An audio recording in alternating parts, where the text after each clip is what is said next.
Welcome back to Health Unfiltered. This video is very different from my usual content, but it's something that's been on my mind for quite some time now, and I finally decided to put it into a video because I feel like this could help a lot of people, especially with everything that's going on in the world right now.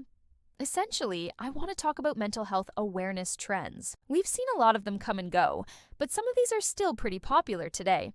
Some examples are things like how I grieve different, the whole call-out culture, certain types of videos like I have anxiety, so here's how I cope, or even some of the more recent ones like the negative capability trend. All of these are meant to raise awareness for mental health issues, which is obviously a very good thing. But I think it's important to talk about how we can do this better. For example, let's take a look at this tweet. It's from someone who identifies as non-binary and uses they/them pronouns.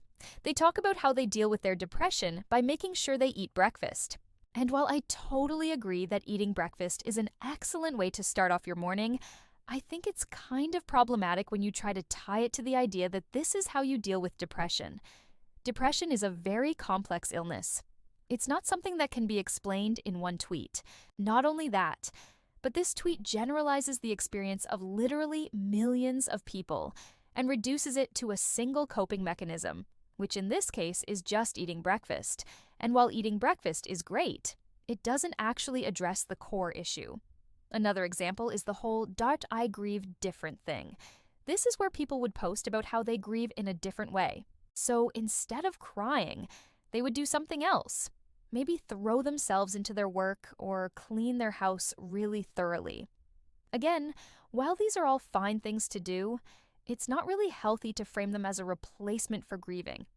Grieving is a process that everyone goes through differently. And yes, you can choose how you want to express your grief, but it's also important to acknowledge that whatever way you choose might not always be the best for your mental health. These types of tweets and videos are very reductive, and they oversimplify mental health issues. Some of these things can be helpful, sure, but it's important to remember that they aren't a substitute for actual help. And this is something that a lot of people forget, especially with how easy it is to get information on the internet.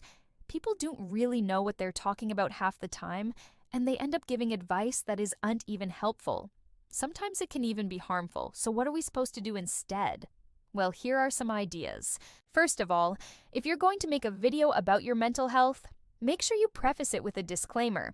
This way, you make it clear that what you're about to say is not a substitute for professional advice. Secondly, avoid generalizations. Just because you have a certain mental health condition doesn't mean that everyone else experiences it in the same way. And thirdly, be mindful of the language that you use. There's a reason why certain words are triggering to certain people. So be aware of that when you're making your videos or tweets.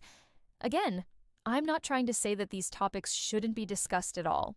I think it's great that people are raising awareness for mental health, but I think it's important to do it in a way that's both thoughtful and responsible. If you enjoyed this video, please hit the like button and share it with a friend. Subscribe to my channel for more content. Thank you so much for watching and have a good night.